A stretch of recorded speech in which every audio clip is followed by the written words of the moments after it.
Dober dan, iz ljubljanskega studia 136, to so Vesti na vesti. Po podpisu pisma o nameri med Hitom in podjetjem Harax Entertainment za gradnjo igralniško-zabaviščnega centra na Goriškem se je oglasila Rimsko-katoliška cerkev. Njeno stališče je seveda negativno, kot je ponovno pojasnil član Komisije Pravičnost in mir pri Slovenski škofovski konferenci Janez Gril. Lahko rečem, da je stališče negativno in odklonilno in eno uradno izjavo je že pred leti dala Komisija Pravičnosti in mir, tedaj, ko so se ti prvi pogovori in prve možnosti, da bi se do tega prišlo, začeli pojavljati. Sedaj očitno ti pogovori in dogovori tečejo naprej in bo verjetno potrebno, da bomo v naši komisiji, a morda tudi širše, to svoje stališče negativno ponovili. Cerkev še vedno računa, da je mogoče odločitev vlade za podporo igralniškemu projektu spremeniti. Pismo o nameri je sicer en korak naprej od tistih prvotnih pogovorov, vendar to gotovo ni še dokončni sklep in mislim, da vsaka modra vlada posluša svoje državljane, jih vpraša, posluša, kaj menijo, kaj meni kritična javnost. In sem prepričan, da bo temu prisluhnila tudi sedanja vlada. Pozor, gospod Gril ve, o čem govori, saj je v ZDA že obiskal tudi takšne igralniške centre, kakršen naj bi v prihodnjih letih zrasel pri nas.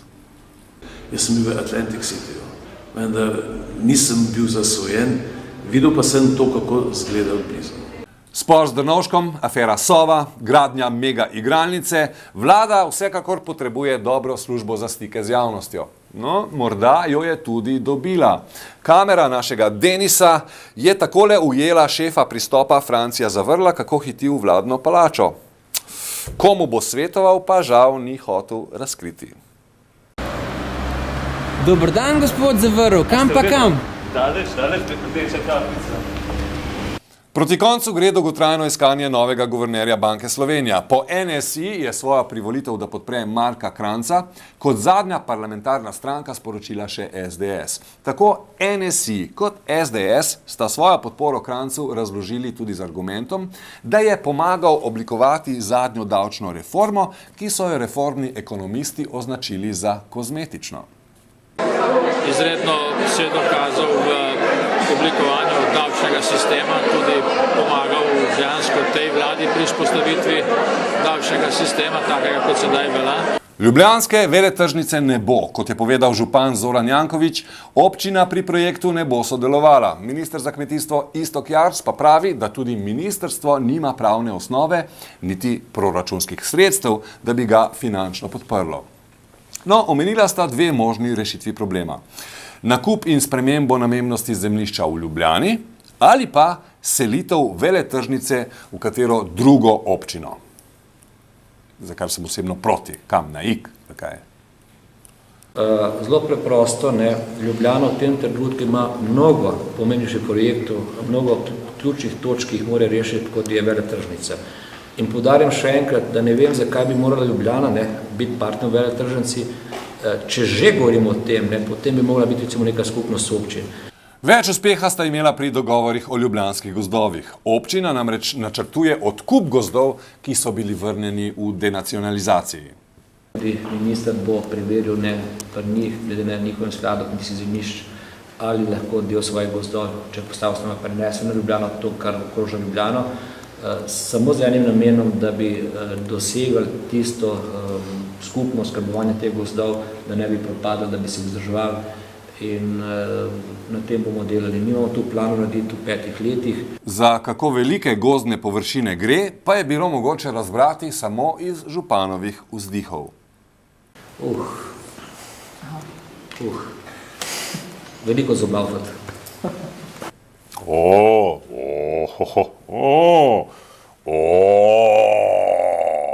Mladi forum SD je vladi želel predati simbolično uro, ki naj bi odštevala čas.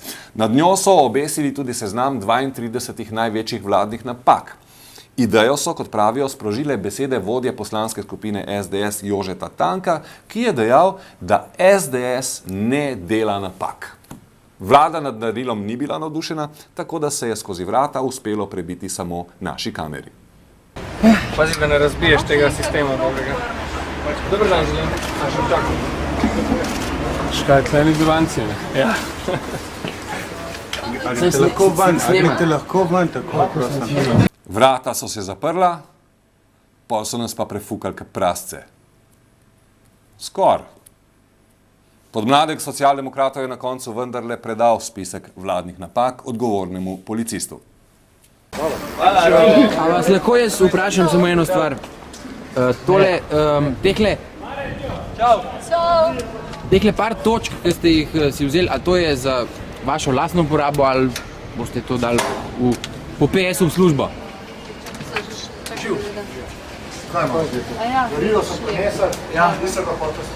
V Heiligendamu se ob srečanju vrha G8 policija spopada s tisoči demonstrantov, ki bogatim očitajo izkoriščanje revnih in uničevanje planeta. Slovenija molči. Komentar Sekomadi Konde. Že Cankar je njega dni dognal, da si bo narod pisal sodbo sam. Ja, verjetno je imel v mislih kak drug narod, kajti Slovenci, sodeč po odzivih na afere, ki vsake toliko pretresajo naš družbeno-politični prostor, si sodbo o res pomembnih stvarih očitno težko ustvarijo. Vzemimo na primer trenutno ubadanje slovenskega političnega življa z afero Sova. Vsak dan nova razkritja, vsak dan nove obtožbe. Narod pa prikimava ali pa odkimava, pač odvisno od tega, katero politično opcijo podpirajo lastniki kimajočih glav. Tu ali tam se iz kakšne glave še izcimi količka jezno pismo bralcev in tukaj se stvar konča. Nič demonstracij, nič ostrih protestov, nič kaj pretirano aktivnega, kaj ne da. Nič angažiranosti ljudskih mas, kakšna revolucija neki. No, morda pa je afera Sova slab primer in se bodo ljudje v večji meri odzvali na nekaj, kar jih bolj neposredno zadeva.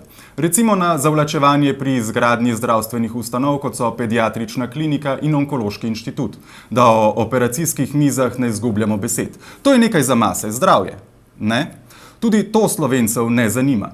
Bolj kot njihova politična usoda, bolj kot njihova družbena prihodnost, jih zanima to, kam je izginil bogataš iz slovenske obale, kje bo letovala kvazi estradnica in kakšno je stanovanje tega in tega. Čudijo se tudi ob spoznanju, da v 21. stoletju barva kože in sposobnost za govorjenje slovenščine očitno nista korelacijsko povezana. Nenavadno, kaj ne? Pač zadovoljni so v svoji majhnosti, predvsem tisti v glavah. Medtem ko se navzven igrajo igre velikih, vsaj pretvarjajo se, da vedo, kako se te igre igrajo in pri tem slepo korakajo za vsakršno novotarjo, ki jo vsili politika, domača ali tista iz Evrope. Na papirju seveda, kajti v mislih Slovenci še zmeraj ostajajo nekje daleč v preteklosti, ko so, roko na srce, bili zgolj hlapci. Tem pa usodo tako ali tako pišejo drugi.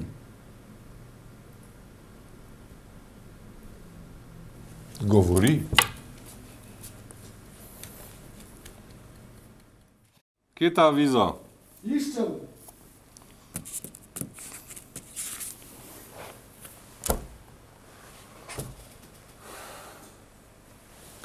Dam. Kultura. Na izjave ministra za kulturo Vaska Simonitija o stanju slovenskega filma se je odzvala poslanka Združenja Zares Majda Širca. Avtorji so v zelo neprijetni situaciji.